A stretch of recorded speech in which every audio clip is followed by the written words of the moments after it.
नमस्कार। अगस्त का महीना है, बारिश हो रही है, ह्यूमिडिटी लेवल भी अच्छा है, तो ये सबसे अच्छा वक्त होता है किसी भी पौधे को रीपॉट करने का। तो आज हम करने वाले हैं जीजी प्लांट को रीपॉट। मौका भी है, दस्तूर भी है, तो देखते रहिए ये वीडियो आखिर तक। मैं हूं अंजना, वेलकम टू अवलान बाग।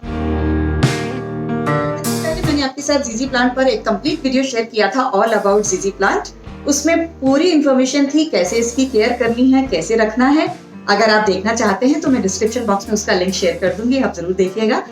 उस वक्त हमने प्रैक्टिकली रिपोर्ट नहीं किया था, वो हम आज करने वाले हैं।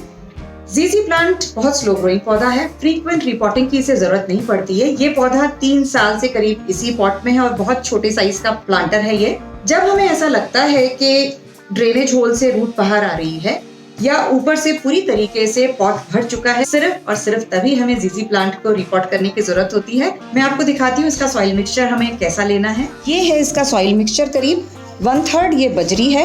अभी गीली है इसलिए आपको सभी एक जैसे कलर के दिखाई दे रहे होंगे।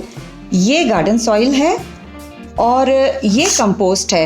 नॉर्मली आप अपडेट पूछते हैं कि जो घर की खाद बनाई थी उसमें से किस तरीके की कंपोस्ट बनी, तो ये देखिए इस तरीके से ये जब आपकी पत्तियां डिकम्पोज हो जाती हैं, किचन वेस्ट डिकम्पोज हो जाता है, तो इस तरीके से ये किचन वेस्ट की कंपोस्ट है। अब कुछ पत्तियां इसमें आपको साबुत भी दिखाई दे जाएंगी, लेकिन कोई बात नहीं, उनको ऐसे क्रश कर दीजिए और ये आपका परफेक्ट खाद बन जाता है।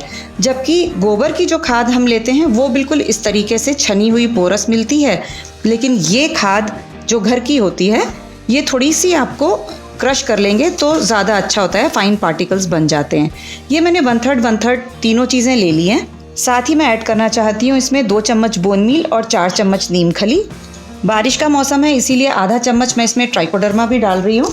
क्योंकि ये मिट्टी बहुत ज़्यादा गीली है इसीलिए मैं इसमें थोड़ा परलाइट ऐड कर रही हूँ। इसका कोई फिक्स रेशियो प्रोपोर्शन नहीं है, आप अंदाज से कुछ भी डाल सकते हैं।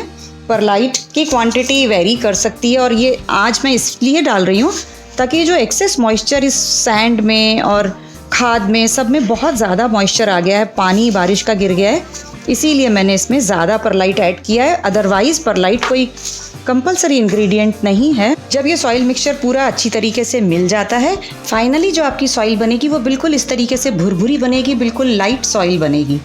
उसके बाद आप गमला लीजिए।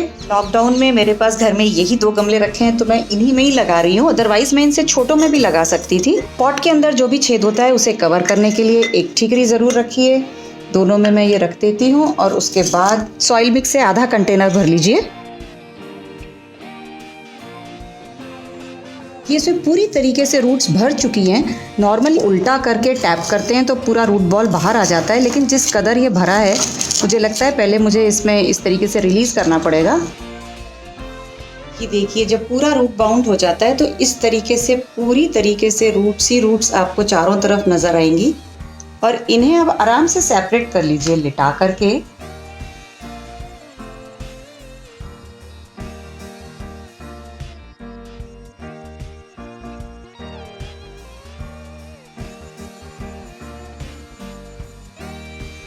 ये देखिए ये इसके राइजोम्स होते हैं जिनमें काफ़ी पानी रिटेन्ड रहता है, मोटे मोटे आलू के जैसे, और रूट्स भी इसकी काफ़ी फ्लैशी रहती हैं, मोटी मोटी रूट्स रहती हैं जिनमें पानी रहता है। स्टेम में भी थोड़ा पानी है इसीलिए इसको थोड़े कम पानी की ज़रूरत होती है।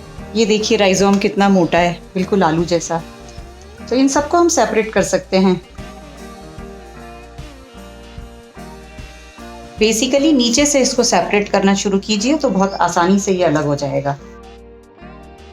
कोई पत्ती अगर इस तरीके से टूट जाती है तो भी कोई चिंता की बात नहीं है, इसे पानी में डाल देंगे या मिट्टी में डाल देंगे तो रूट्स निकल आती हैं आसानी से, कोई दिक्कत नहीं है।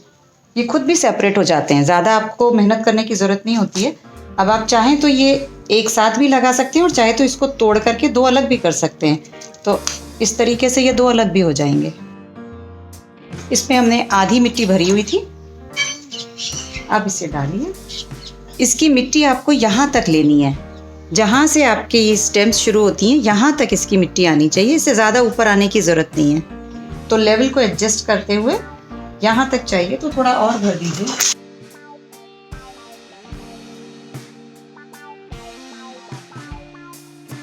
और मिट्टी को बहुत अच्छे से सब तरफ से दबाते जाइए ताकि कोई भी एयर पॉकेट नहीं रहे और ये जो स्टेम्स हैं ये भी सीधी खड़ी रहेंगी। जैसा कि मैंने पिछले वीडियो में आपको बताया था कि जीजी प्लांट को बहुत ज़्यादा पानी की ज़रूरत नहीं होती है, जितना नेग्लेक्ट करेंगे उतना अच्छा रहेगा। तो इस वक्त क्योंकि मिट्टी गीली है, खाद गीली है, सैंड भी गीली है, इसीलिए मैं इस वक्त इसको पानी नहीं दूंगी। कुछ और मौसम होता तो इस वक्त हम ज़रूर वाटरिंग करते, लेकिन कुछ फैक्टर्स ऐसे हो जाते हैं जिसकी वजह से हमें रूल्स को चेंज करना पड़ता है।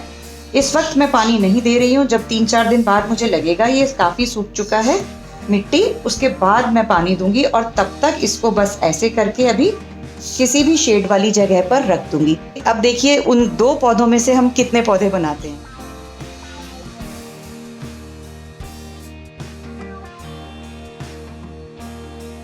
ये जो टूट गई थी बिना रूट्स की, मैं इनको भी मिट्टी में लगा रही हूँ। आराम से रूट पकड़ लेगा। इसका अपडेट भी कभी फ्यूचर में आपको दिखाऊंगी। तो हो गए हम रिची रिच। एक राउंड पाउंड प्लांट ने हमें 4 पौधे दिए, तो इसमें से भी ये 4 बने हैं और इधर से भी ये 4 बने हैं। 8 जीजी प्लांट आज मुझे मिल गए।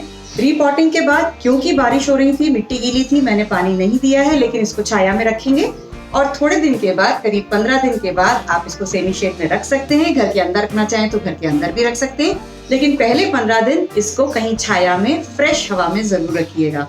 कमेंट्स में अक्सर मुझे ये भी सजेशन मिलता रहता है कि आप अपडेट दिखा दीजिए। आपके साथ मैंने एक प्लांट रिवाइव किया था और उसी तरीके से मैंने एक और फाइकस का पौधा रिवाइव किया था। अब दोनों का अंतर मैं आपको दिखाती हूँ।